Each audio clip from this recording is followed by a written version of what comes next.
Passons maintenant à la deuxième technique de création de requêtes multitables, les jointures. Une jointure consiste à joindre deux ou plusieurs tables en une seule table. Considérons les trois tables suivantes. Table A avec 2 colonnes et 3 enregistrements. Table B avec 2 colonnes et 3 enregistrements.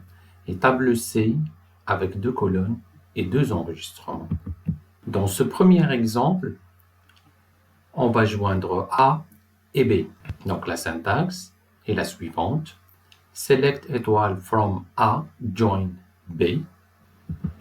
Le résultat de cette jointure-là est la table que vous voyez ici.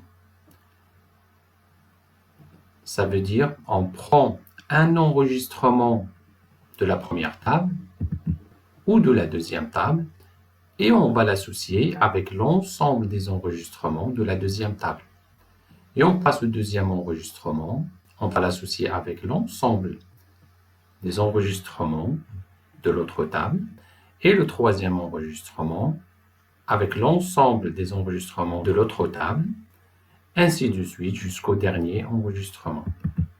Ça veut dire le nombre de colonnes de la table de jointure est la somme des colonnes des deux tables et le nombre d'enregistrements est le produit des nombres d'enregistrements des deux tables. Donc on a 2 colonnes de la table A et 2 colonnes de la table B et 9 enregistrements qui correspondent à 3 enregistrements de la table B fois 3 enregistrements de la table A. Une fois on a cette table-là, on peut faire toutes les choses qu'on peut faire avec une table normale. Ça veut dire, on peut sélectionner des colonnes, on peut appliquer des filtres dans la clause where, on peut faire des groupements, on peut trier, ainsi de suite. De la même façon, on peut faire des jointures entre 3 tables. Ici, on a Select étoile from A, join B, join C. De la même façon, le nombre de colonnes de la table de jointure, c'est 6. 2 colonnes de la table A, 2 colonnes de la table B et 2 colonnes de la table C. A, join B, on l'a déjà vu. C'est ce que vous avez ici et ici. Donc, on procède de la même façon. On prend un enregistrement de la table C et on va l'associer avec l'ensemble des enregistrements de la table A join B. Et je passe au deuxième enregistrement de la table C et je vais l'associer à l'ensemble des enregistrements de la table A join B. Ça, c'est le fonctionnement de base des jointures. Mais leur intérêt devient plus évident lorsqu'on va les utiliser avec des filtres associant des clés étrangères à leurs clés primaires correspondantes. Faisons maintenant une jointure entre la table client et la table commande en se basant sur l'association des ID clients, c'est-à-dire l'ID client de la table client et l'ID client de la table commande. Le résultat, si on fait une jointure comme on l'a fait tout à l'heure, va nous donner 15 enregistrements parce qu'on a 3 enregistrements dans la table client et 5 enregistrements dans la table commande. Mais ce qu'on a fait ici, on a filtré en ne gardant que les enregistrements dont les ID sont égaux dans les deux tables, comme vous le voyez ici. Donc, tous ces enregistrements-là, on a toujours l'ID client dans la table client est égal à l'ID client de la table commande. Donc, pareil pour le deuxième, pour le troisième, pour le quatrième, pour le cinquième. Qu'est-ce que ça veut dire?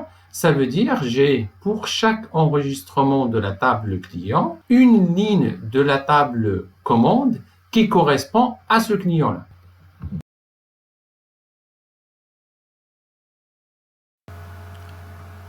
Reprenons maintenant les requêtes qu'on a créées avec la technique des sous-requêtes. Donc, commençons par la première requête. Écrire une requête qui donne la liste des commandes passées par les clients de Casablanca. Donc, si on veut réaliser cette requête en utilisant la jointure, évidemment, on a besoin de deux tables. On a besoin de la table commande parce qu'on cherche la liste des commandes et on a besoin de la table client parce que c'est là où on a la ville, c'est-à-dire là où on peut appliquer le critère de sélection qui est Casablanca. Donc là, on va faire select new date ID client parce que ce qui est demandé, c'est la liste des commandes. Donc c'est ça les champs de la commande. From client join commande. Et là, on ne va garder que les enregistrements qui ont des ID égaux. Et on applique après le critère ville égale Casablanca. Donc ça veut dire, pour cette requête-là, on va d'abord filtrer en se basant sur l'égalité des deux ID. Comme ça, je vais avoir toujours un enregistrement de la table client avec un enregistrement correspondant dans la table commande pour le même client. Et une fois j'ai cette liste-là qui contient tous les clients, que ce soit de Casablanca ou d'autres villes, je peux après utiliser la clause where pour ne garder que les clients qui sont de Casablanca. Pour la deuxième requête, on va chercher la liste des clients qui ont passé des commandes avant le 21 mars 2020. Pareil, donc la liste des clients qu'on cherche, elle est dans la table client et le critère de recherche qui est la date, elle est dans la table commande.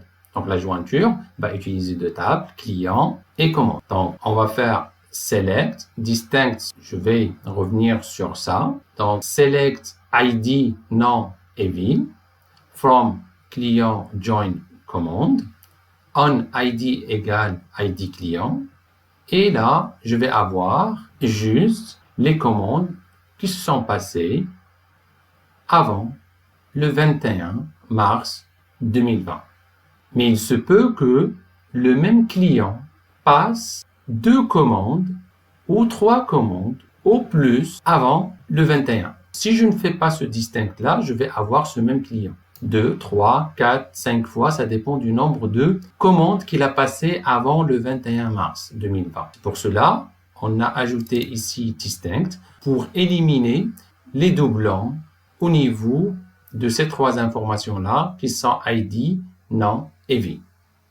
Pour la troisième requête qui demande le client qui a passé la dernière commande, donc l'information à propos de la dernière commande, c'est-à-dire le numéro le plus grand, il est dans la table commande. Et les informations du client, il est dans la table client. Donc jointure entre deux tables, client et commande, en se basant toujours sur les ID clients. Et là, du moment que j'ai ma table de jointure, je peux la trier selon un ordre décroissant du numéro et limiter le premier enregistrement. Et après ça, je vais sélectionner, je vais spécifier juste les champs qui correspondent aux informations du client, qui sont ID, nom et vie. On appelle les jointures qu'on vient de voir des inner join.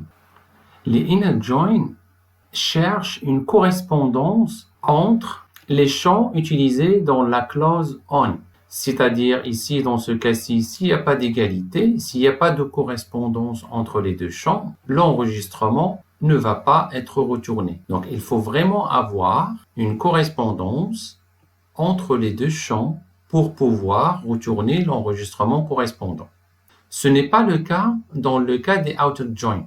Donc, il y a deux types. On va voir les left join et right join. Ici, on a un exemple qui utilise le left join. Select étoile from client. Left join commande.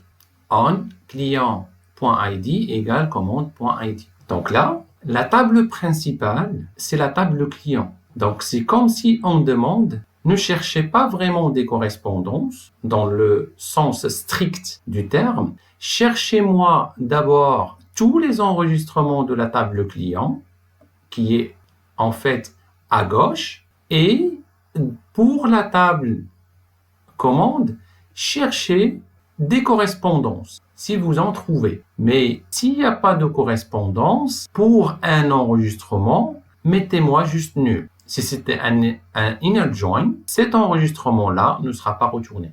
Mais là, dans le left join, on va ramener tous les enregistrements de la table principale, c'est-à-dire la table qui est à gauche dans ce cas-ci client.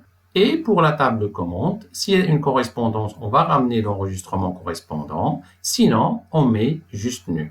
Donc, par exemple, ici, on cherche le client qui n'a pas passé de commande ou les clients qui n'ont pas passé de commande. Donc là, comment on peut identifier ça? On fait select client.étoile parce qu'on ne cherche que les informations du client. From client left join commande on client.id égale commande.id. Where commande.id client is new. Donc, c'est-à-dire, c'est comme ce cas-ci. Donc, ce client-là, on sait qu'il a passé déjà une commande. Et celui-là, pareil. Il a passé des commandes. OK? Mais pour le 2, il n'a pas passé de commande. Comment on le sait? Il n'a pas d'enregistrement correspondant dans la table de commande. Parce qu'il y a nul. C'est pour cela on a fait ici. Si on trouve nul ici, ça veut dire que celui-là n'a pas passé de commande. Le right join fonctionne exactement de la même façon comme le left join, sauf que là, on a changé les positions. Donc ici, on a select étoile from commande, right join client. Donc on a changé les positions, donc commande à gauche et client à droite. Mais la table principale, c'est la table qui est à droite, parce qu'on utilise right join. Donc pareil, ramenez-moi tous les enregistrements de la table qui se trouve à droite, qui est client, et pour la table qui est à gauche, ramenez-moi les enregistrements correspondants, et si tu ne trouves pas pour un ou plusieurs enregistrements, mettez-moi juste nul. Donc pareil, ici on cherche le client qui n'a pas passé de commande, on va changer de position, mettre le client à droite et commande à gauche, et utiliser right join, et le reste c'est pareil. Donc, ça veut dire on client.id client égale commande.id client égale commande.id client, where commande.id client is new. Donc, c'est-à-dire, il nous donne toujours ce client-là, numéro 2, un mine de rabat qui n'a pas passé de commande. Avec ça, donc, on a couvert un peu la base de l'utilisation des requêtes multitables.